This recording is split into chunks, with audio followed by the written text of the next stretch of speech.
O Evangelho segundo o Espiritismo, capítulo 7. Mistérios ocultos aos sábios e aos prudentes. 7. Então Jesus disse estas palavras: Eu vos rendo glória, meu Pai, Senhor do céu e da terra, por haverdes ocultado essas coisas aos sábios e por as haver revelado aos simples e aos pequenos. São Mateus. 8. Pode parecer singular que Jesus renda graças a Deus por ter revelado essas coisas aos mais simples e aos pequenos, que são os pobres de espírito, e de tê-las ocultado aos sábios e aos prudentes, mais aptos em aparência a compreendê-las. É preciso entender, porém, pelos primeiros os humildes, que se humilham diante de Deus e não se creem superiores a todo mundo, e pelos segundos os orgulhosos, envaidecidos de sua ciência mundana, que se creem prudentes, porque negam, tratando Deus de igual para igual. Quando não o negam, porque na antiguidade prudente era sinônimo de sábio. Por isso Deus lhes deixa a procura dos segredos da terra e revela-os do céu aos mais simples e aos humildes, que se inclinam diante dele. 9. Ocorre o mesmo hoje com as grandes verdades reveladas pelo Espiritismo. Certos incrédulos se espantam de que os espíritos façam tão poucos esforços para os convencer. É que estes últimos se ocupam daqueles que procuram a luz de boa fé e com humildade, de preferência aqueles que creem possuir toda a luz, e parece pensar que Deus deveria estar muito feliz em conduzi-los para si, provando-lhes que existe. O poder de Deus brilha nas pequenas como nas grandes coisas. Ele não coloca a luz o alqueire, uma vez que a derrama com abundância por toda parte. Cego, pois, aqueles que não a veem.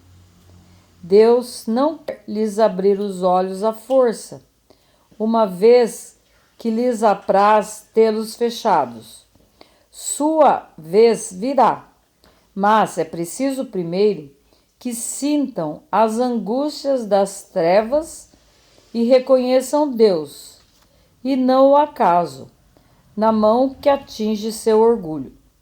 Ele emprega para vencer a incredulidade os meios que lhe convêm, segundo os indivíduos. Não cabe ao incrédulo prescrever fazer e dizer-lhe: se quereis me convencer, é preciso para isso escolher esta ou aquela maneira, tal momento antes que um outro, porque esse momento está na minha conveniência. Que os incrédulos não se espantem, pois, se Deus e os espíritos, que são os agentes da sua vontade, não se submetem às suas exigências. Que se perguntem o que diriam se o último de seus servidores quisesse se impor a eles. Deus impõe suas condições e não se sujeita a deles. Escuta com bondade aqueles que a ele se dirigem, com humildade, e não aqueles que se creem mais do que ele. 10. Deus, dir-se-á, não poderia atingi-los pessoalmente, com sinais manifestos, em presença das quais o incrédulo mais endurecido deveria se inclinar? Sem dúvida, ele o poderia. Mas então, onde estaria seu mérito? E, aliás, isso serviria? Não são vistos todos os dias negarem-se às evidências e mesmo dizerem: se eu visse, não creria, porque sei que é impossível. Se eles se recusam em reconhecer a verdade, é porque seu espírito não está ainda maduro para compreendê-la, nem seu coração tila. O orgulho é a catarata que obscurece sua vista.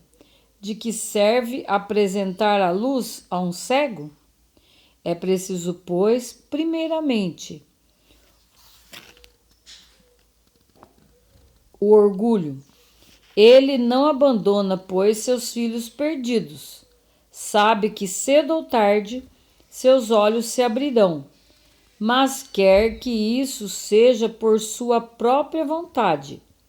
E então, vencidos pelos tormentos da incredulidade, lançar-se-ão por si mesmos nos seus braços e, como filho pródigo, lhe pedirão graça.